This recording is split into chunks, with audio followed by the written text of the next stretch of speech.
This is your boy DJ Leon D. Last week, we got on the subject of family and food. Let's just talk about family without the food. Let's just talk about it. I'm going to tell you a little bit about myself. Born in Florida, grew up with not very much. And when I say not very much, I ate every day. I had clean clothes. But initially, I grew up with a decent support system. Grandma, aunties, we all lived in the same street, same neighborhood.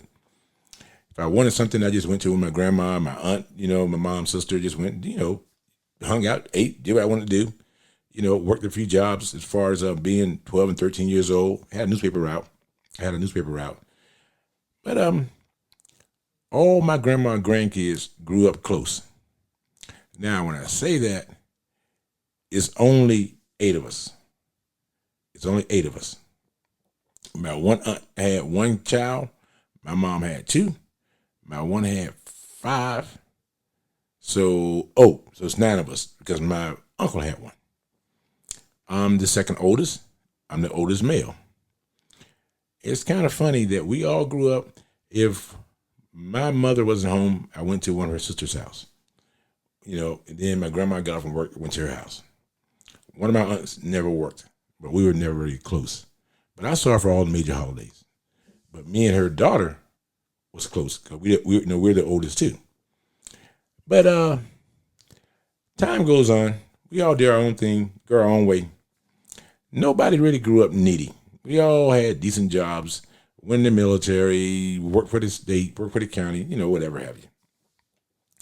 It's kind of funny that how quickly we diverge from one another. I moved to Maryland, one moved to South Carolina, and the rest of them stayed in Florida. And we grew up tight. You saw me, you saw the other boys. You saw my oldest cousin, female, you saw the other girls. And then we see each other all the time. Well, I'm here to tell you about family. And I'm going to tell you about family that some of you understand and some you don't. What I'm going to tell you about family, don't do shit for them. I'm talking when you become an adult, don't do anything for them. Because you're going to have members of your family that are not doing good by their own doing. You're going to have members that forget about you. And like I said, if we were a large, family on my grandmother's side, now my grandmother had a lot of siblings and they all had a lot of kids and they all stayed close by in Florida. But what I said, it's kind of sad because none of us, out of my grandma's grandkids, none of us got a lot of kids. Only one got like four kids.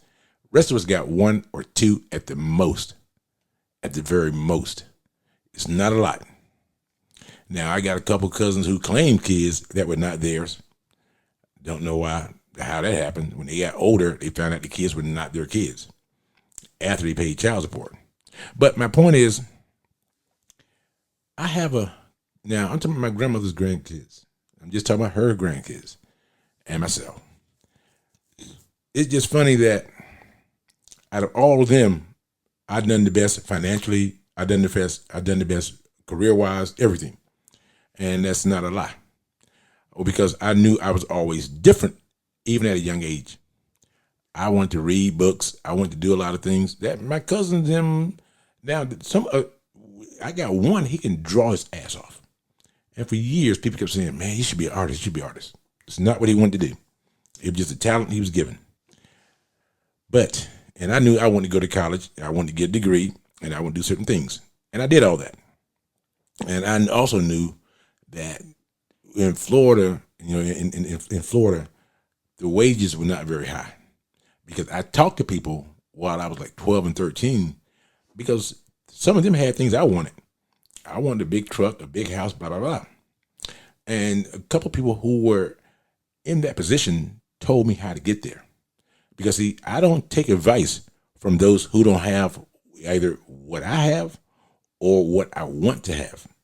If you're not one of those 2 categories, I don't take advice from you. You can't tell me how to climb a mountain, if you never climbed one before. No, you can't tell me how to get to the top of the mountain if you've never been there before. Don't theorize. And young people today, that's how they do a lot of things. They look at YouTube or TikTok and they got to figure it out. Yeah. But here's my thing. I look back over 55, 60 years now, and I look back and I said, why aren't we close together? It's not a lot of us, and none of us have a lot of kids. And, a few years back, we had a family reunion. Just really, it was my grandmother, siblings, their kids, and I paid for the whole thing. Paid for everything. I didn't mind that because I knew I had the means to do it. Now, I got a couple of cousins who could have chipped in, but no, that's not how they think. They're like, hey, man, you're the older cousin. You're doing good. You got 5 bedrooms, 5 houses. I mean, you got 5 bedrooms, 5 bathrooms. You're driving all this and all that. I volunteered to do it with the expectation that none of them would help. And that's exactly what I got. But I wasn't disappointed because I didn't expect any help. But I always hear my cousins brag about their siblings. My first cousins. And now, really only 2 of my grandmother's grandkids got siblings. Because one of my aunts had all the grandkids.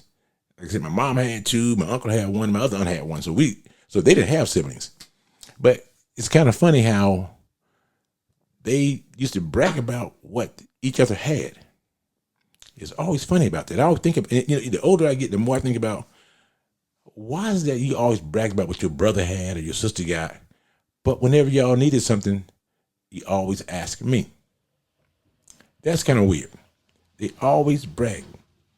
My brother got this. My brother got a Ram 3500, 6-cylinder, maybe even 4-cylinder. And then I was sitting there one time at my aunt's house. They were going to repossess her car. Now, this is my aunt with all these kids. They were going to repossess her car. And the man said, well, we need about $450. And I said, I'll give it to you. Because I knew she had to go to work. I knew she needed a car. And she had all her grandkids living with her. My aunt had a big heart. Biggest heart in the world. Because I would have never had any of those little badass kids live with me. No. But it was just weird. They bragged about what each other had. But whenever their mother had a crisis or they had a crisis financially, they never once asked each other. And now, sometimes you look at relatives and they say, oh, how's Brenda doing? She doing great. No. Trailer home is not great. But I got a couple cousins live in trailer homes by choice. And, I look around and I'm like, she ain't doing great by my standards. Maybe the standards down here are just way lower than my standards. Because I'm used to brick houses. And I guarantee you, I bought a house probably at least 30 years, maybe 20 years before any of my first cousins did. On my dad's side, none of my first cousins got a house. A few of them got trailer homes, and I guess you can call them houses. Some of them even sleeping in fifth wheels. But out of all the grandkids on my mom's side or my dad's side, I know I was at least 20 years ahead of any of them on both sides buying a house. Now, I had some cousins who had been in the military and had VA benefits. They could have bought a house, but they rented forever because houses take down payments. You got to save money to have those. I know I was the first one to ever have a credit card. They were shocked when I used a credit card. Man, it's just a debit card. I said, I never had a debit card. I got a credit card. And the man said, okay. And I was like 21 years old, maybe 22. And I had an Amex.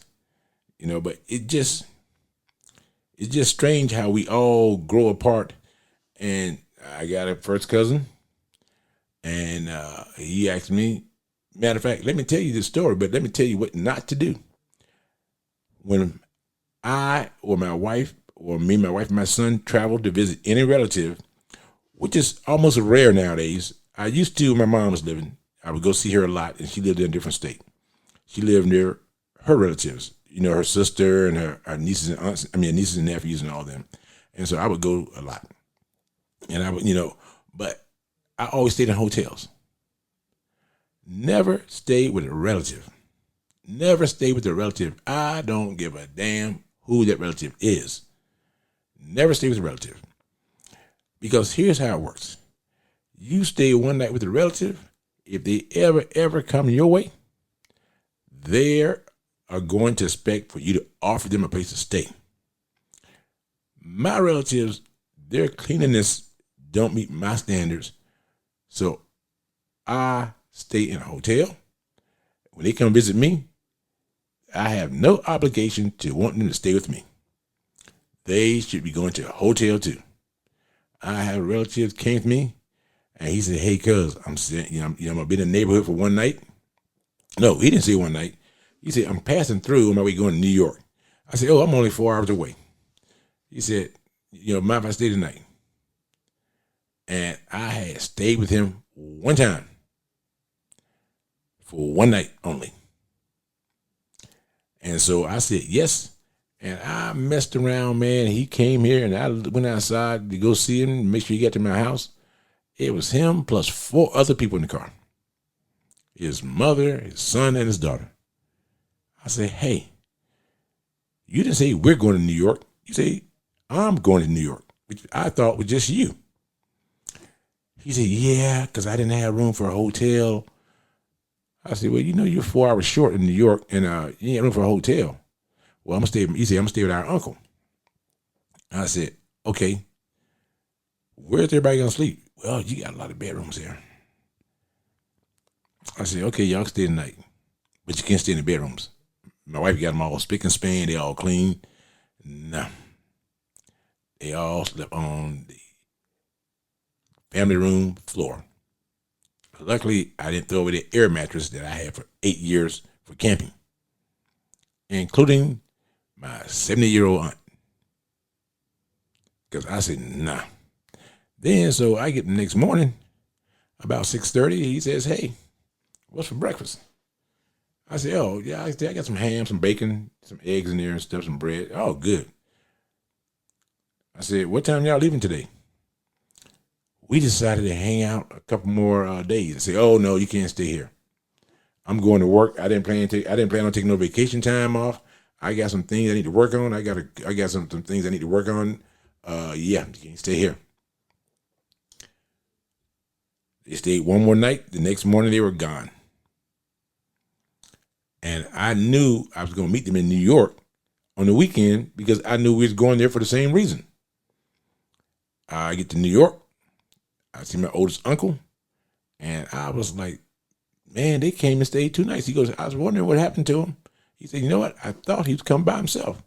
So I ain't got enough room because he got a 2-bedroom, 1.5 bath, old New York style house up in the Great Lakes." And I was like, "Yeah, I didn't expect him to bring all those people either." He said, nah. And then so he asked me, he said, "Well, I thought that maybe you and your wife could stay here." I said, nah, I got a hotel room." He said, "Yeah, I didn't expect for them to come." He said, "I thought they had a hotel room because at no point when I was talking to him did we have a conversation about him staying the night." I said, "Hey." So recently, a couple weeks ago, at my family reunion, one of my cousins said, "Hey, we going to Maryland, blah, blah, blah." I said, "Yeah." He said, "I got room in my house." I said, "Oh, no. We stay in hotels. If we can't afford a hotel and we travel, we just don't travel. I don't want anybody thinking that I owe them or I feel obligated for them to be at my house. I don't want nobody." But back to my point, one way to get rid of relatives, I found that long time ago. Loan them money. My relatives, if they owe you money, they would never call you back. And they would do their best to avoid you when you come down their way. And I am just fine with that. I'm more than fine with that. Because I do not have a lot of fun with my relatives because their interest in mine is totally night and day. And like I said earlier, I knew I was different when I was young because, see, I had a dog and that dog wore me out. I had a Great Dane. That dog would drag me through the whole neighborhood every single day. My mom would say, walk the dog, and now the dog would drag me everywhere. But my cousins, they had dogs too, but they all wanted pit bulls, and they wanted them to fight. I would see dogs in all kind of a messy situation. They wanted the dogs to fight. And see, that was the difference. I knew then. We were 11 and 12 years old, and violence didn't bother them at all. I would see guys and people who would say things like, oh, you so-and-so cousin, you like to fight. Nah, I don't live on this side of the city. I live a couple miles away, and fighting it, now I ain't gonna start no fight, but I won't run for no fight either, because it just ain't worth it to me. And I seen how my uncle got killed when I was young, violence, but he had the attitude that he could beat anybody. But my cousins and them, I would say, that violence don't bother y'all? Nope. There were times I think they were out just looking for fights. I was like, okay, we just different. And then when I would say, let's go to the library, we was different. They go to the bookstore and they pick up a book, and I would make comments to my cousins because I was older and I had a couple of dollars on me. I'll buy you any book you want. They only picked up comic books. And I was like, you don't want to read a book? They ain't got no pictures, so what's the point? I love baseball. My cousins and them, nah. If it ain't basketball or football. And I said, y'all just living a stereotype life. So that's just how they live their life. But also, I would look at a show called Susan Orman, just a money financial show. And I would read about financial stuff, because the people who were where I wanted to be and had what I wanted would tell me about money in the stock markets. So when I was like 19 and 20, I lived a life according to what they told me that got them where they were.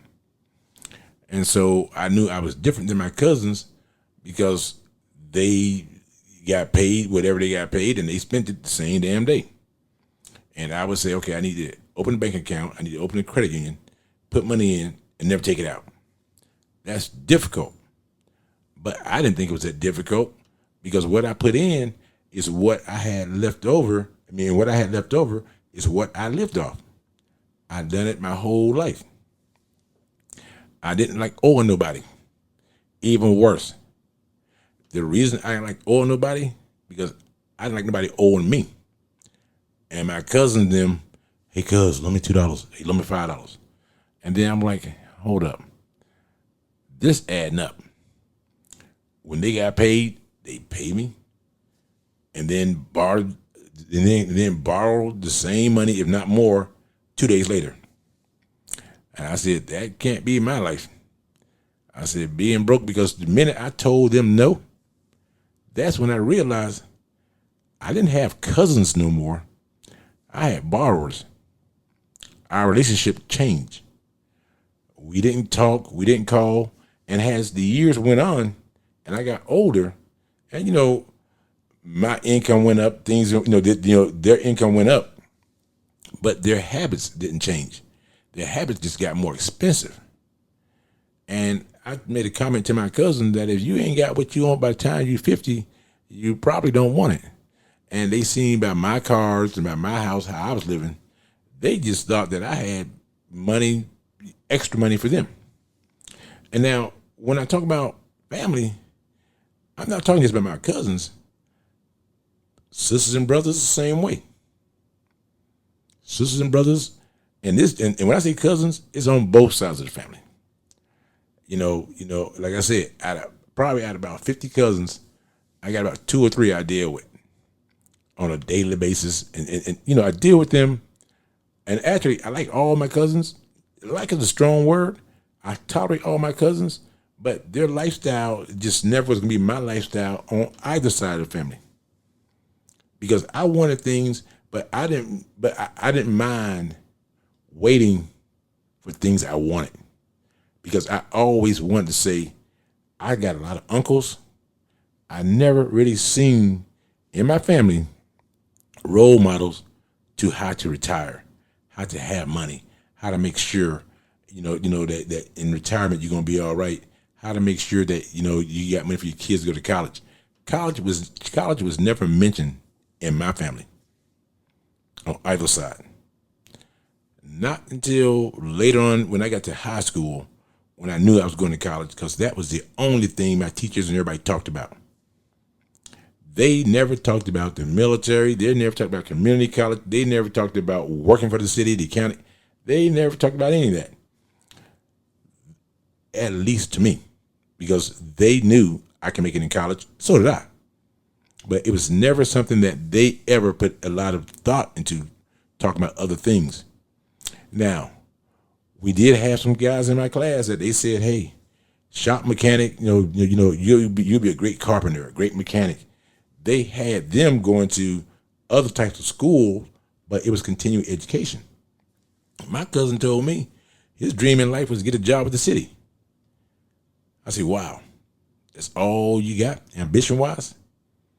Now, it wasn't like he was going to get a job for the city and be a city administrator. No. He was going to be on the trash truck.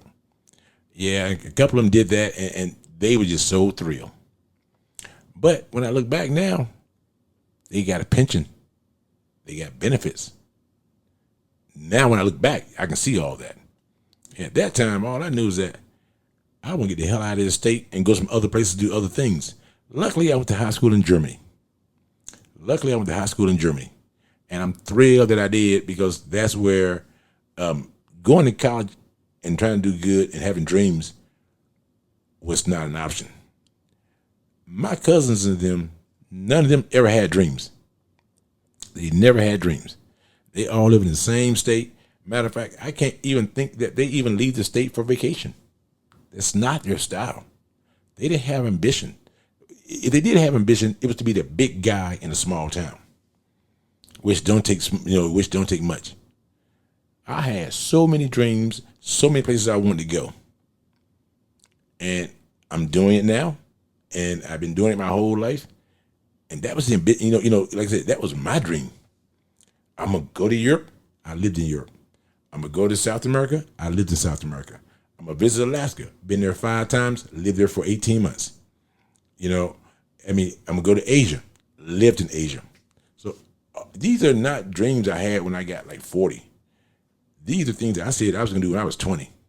But I had to do the right things to have the right amount of money or the right job to get there. And that was the path I created. Luckily, I worked for an employer that had offices around the world.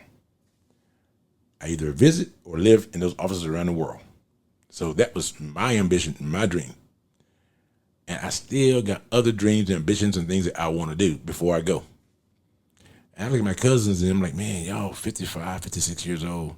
You never thought about doing this and that? No, man. Every ounce of knowledge they get is from either TV, and I don't mean YouTube. They get it from cartoons,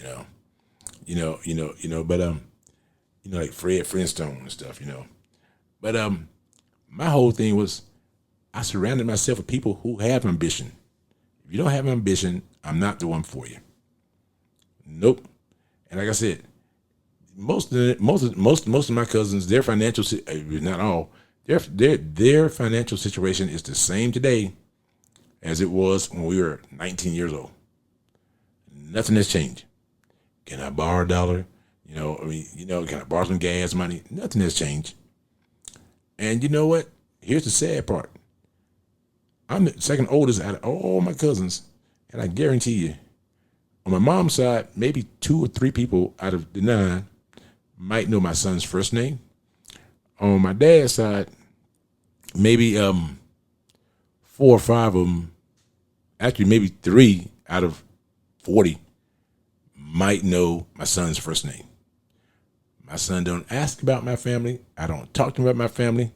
And life goes on good just the way it is. He's doing great. And he went to college, got his degree. Now I'm just totally happy. And I asked him not too long ago, you want to go down to Florida and visit the family? Nope. That's the end of the conversation. I don't push him. I don't ask him.